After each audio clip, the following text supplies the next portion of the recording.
Alright, so what I'm getting ready to do right now is I'm going to burp this. Hey Josh, can you help me out please?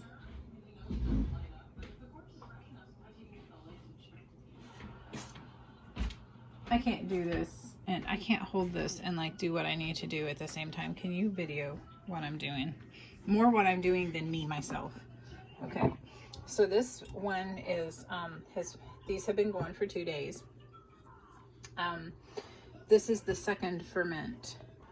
Okay, so you're supposed to burp them each night, and I always forget to burp them the first night, but I burp them before I put them into the refrigerator.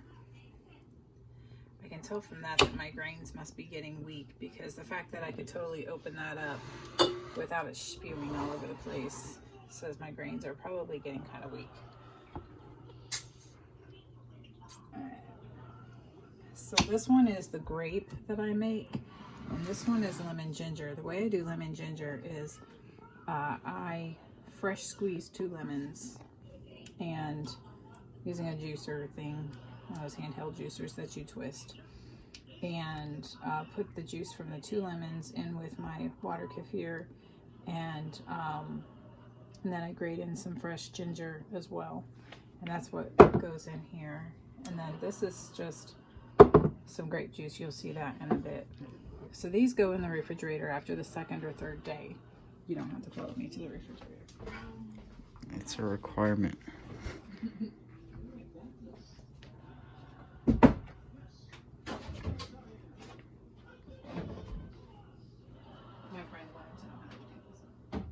We can still touch lives and touch this world.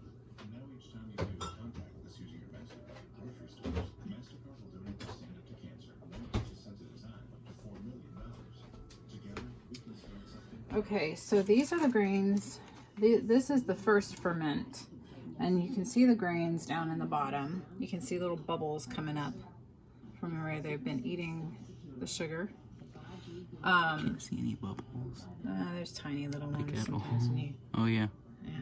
So, I got mine from Cultures for Health, but my husband found better grains for a better price at a different place. So, I will try to send the link for that.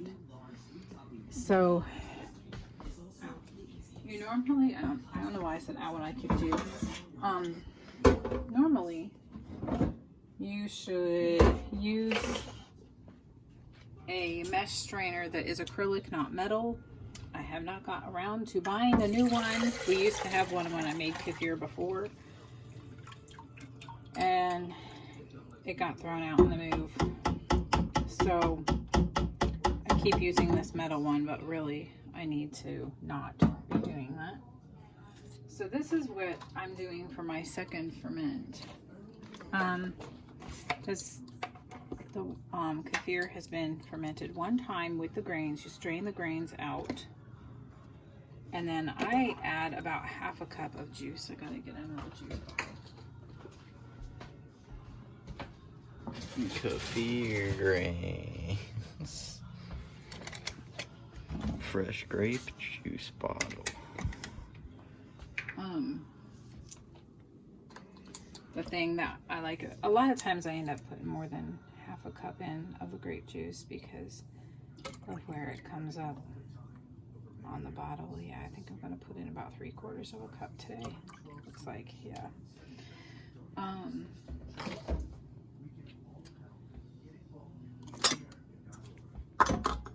Okay, put them in one of these Grolsch bottles with a flip top lid.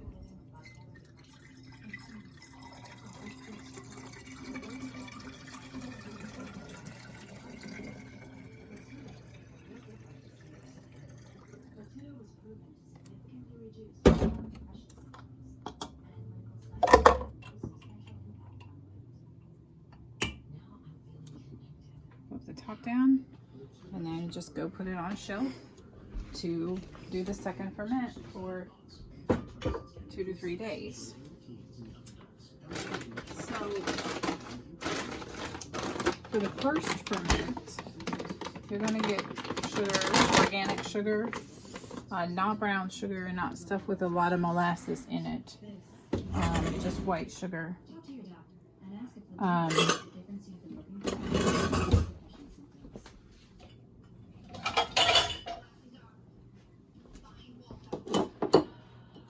put 1/4 of a cup of sugar in the bottle of each jar. I use a quart jar.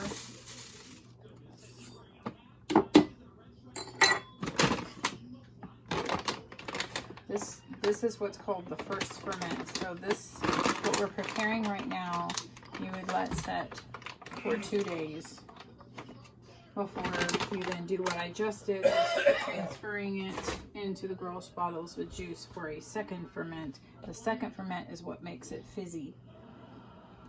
You see right there.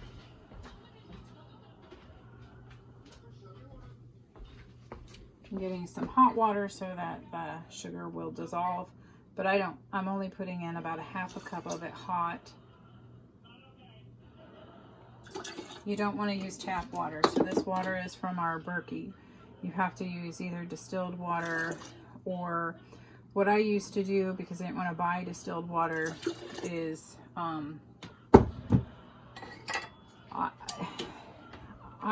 when we lived in Mansfield and I did the kefir, I would always have a jar of water sitting out overnight.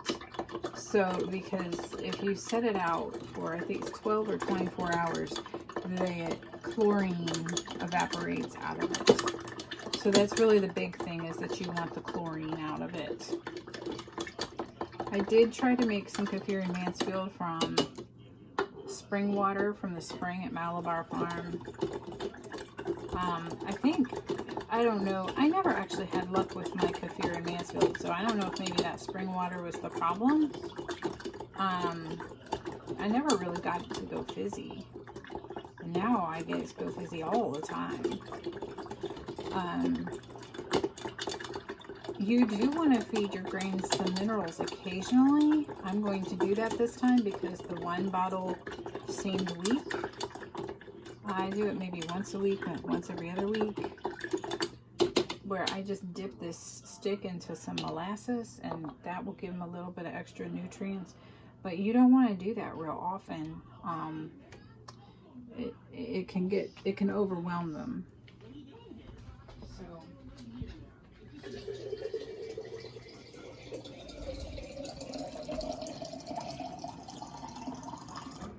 Berkey with a couple of stickers on it. yeah, just a couple. So now the rest of this is just cool water, so that you know, you don't want your kefir grains to get. You can't put them in hot water; it'll kill them. I just got this canning funnel, and it helps because when I was just trying to do it like this, I was getting grains all over my counter and losing some.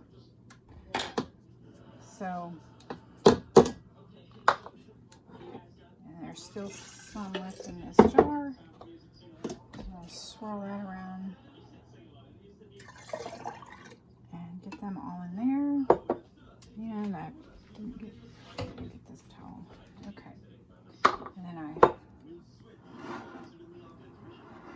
I just dry the lid off so that there's not so much moisture coming up onto the coffee filter. You want to have something on top that seals it to keep bugs from coming out, but allows gases to escape, and I think natural yeast and stuff to come in. Oh, I forgot to feed it some extra. So I just take some regular molasses and I just dip this in a bit until the water turns brownish. I don't have much molasses in here, so I need to do it a couple times.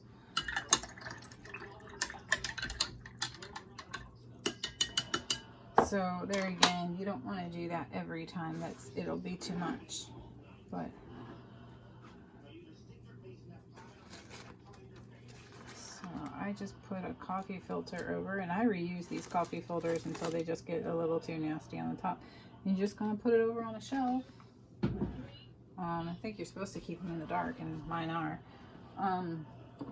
for the next 2 days. And that's it. So what I just did with the jar is what you're going to do, what you do first after you activate your grains. And activating your grains is pretty much the same thing. It's pretty much just doing a first ferment for a few days. But you don't then go ahead and second ferment that water. You just dump it, and then you do a first ferment again. And then from there on is when you can then strain it after a couple of days, add juice to it, put it in Grolsch bottles, second ferment it for a couple of days, and put it in your refrigerator. Burp the lid each night on the Grolsch bottle so they don't explode on you. And that's it. Oh, go ahead and stop it.